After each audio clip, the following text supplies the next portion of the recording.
Hello everyone. Something that I thought was quite interesting was yesterday it was the 11th of the 11th, the 11th of November, and that is a day that we celebrate for, or the Remembrance Day of the First World War, I think also Second World War. So there's remembrance ceremonies, and there'll probably be a remembrance thing this Sunday as well. And I think that's all a good thing that we have a ceremony and kind of remember that and think about what happened then and remember the people that played a part and all that.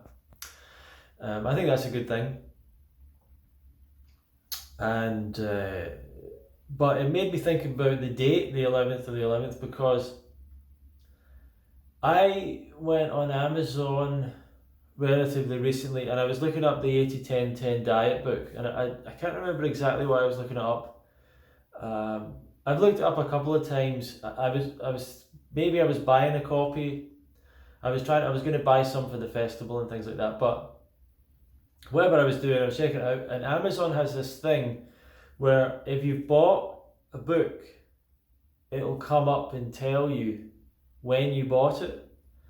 So randomly, it told me that you bought this book on 11/11/11, right? And people that are into angel numbers and all that kind of stuff will think that that's quite significant, right? So I just by accident found out that I bought the 8-10-10 diet book on 11/11/11, and my birthday is 21/11/1984. So I've got an 11/11 in the middle of my birthday as well. Not that that makes me, I don't know if that means anything, but I'm just saying it, that's what it is. And but what that means is it's 10 years ago to yesterday that I bought the book. Now, I was already looking into this stuff in September 2011 was when I started my journey of really going vegan, and almost straight away figured out and found out about the raw, and very quickly found out about 80-10-10 and the fruit style things, and then I don't think I bought the book straight away. I might have bought it a month later or 6 weeks later or whatever it was that I got the book. And it just kind of shows, like, for me, how quickly I found this path, and I'm still really on that path to this day. You know, that's the diet that I started back then, or started trying to do back then, and still today, that's the basis of my diet, and I still try and improve at that at the diet, you know, staying low fat and raw vegan, and that's really the principles of how I eat: fruit based, low fat, raw vegan. The only thing that I would play around with a little bit that's not quite in line with 80-10-10 is probably times of experimenting with a fruit only diet, and Doug's not particularly supportive of that idea, and a lot of people aren't, but I've enjoyed times of a fruit only diet for extended periods of time, and with no greens, and I've, you know, I don't think it matters whether you feel a difference or not. That doesn't really say anything, but I've not really felt any difference. But once again, that doesn't mean anything. The fact that I didn't feel a difference, it could have been having a negative side effect. I don't know. But from what I was experiencing, I felt it was not really any different, and there might have been actually some benefits to only eating fruit. Now, that's not necessarily something that I'm absolutely settled on, that I'm going to stick to, that I'm going to tell everyone else to do, but I love the simplicity of a fruit only diet, and sometimes a mono fruit diet as well.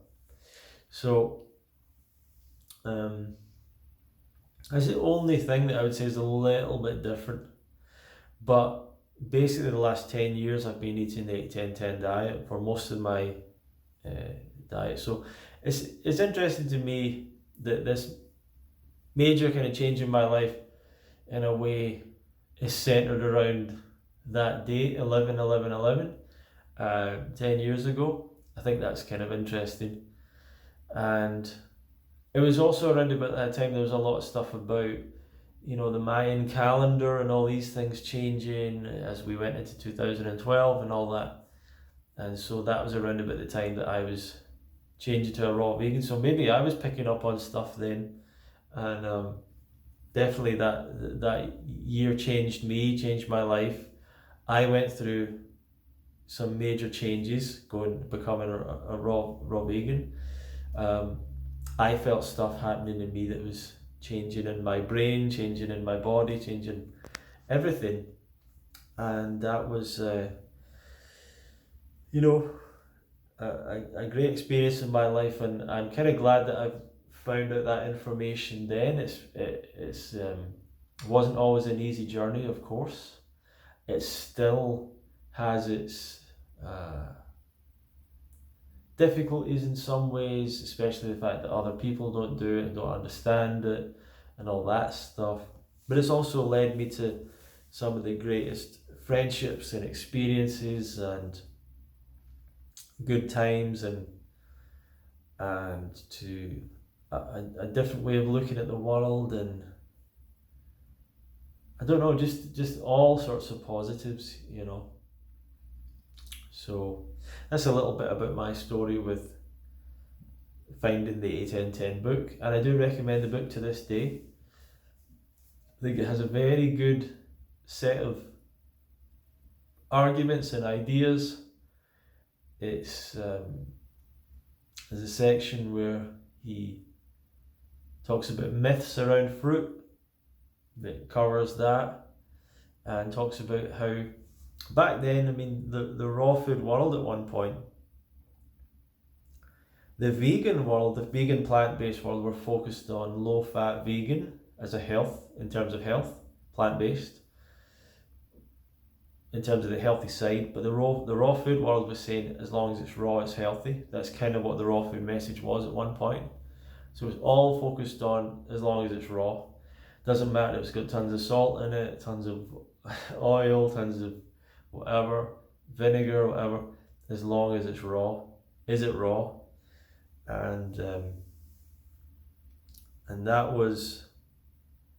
that's not a good message, because people can still get, heart disease issues, diabetes issues, stroke with a raw vegan diet if they have high concentrations of oil.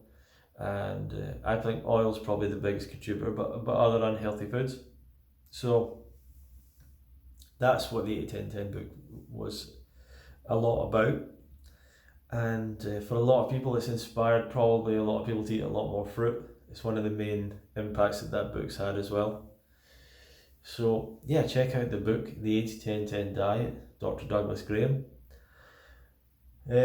He came out with a book a couple of years later that was more for athletes recovering from injury. He came out with a book called Perfect Health 365. I don't think he's made that into a physical book. I think it might be available as digital, which is also good.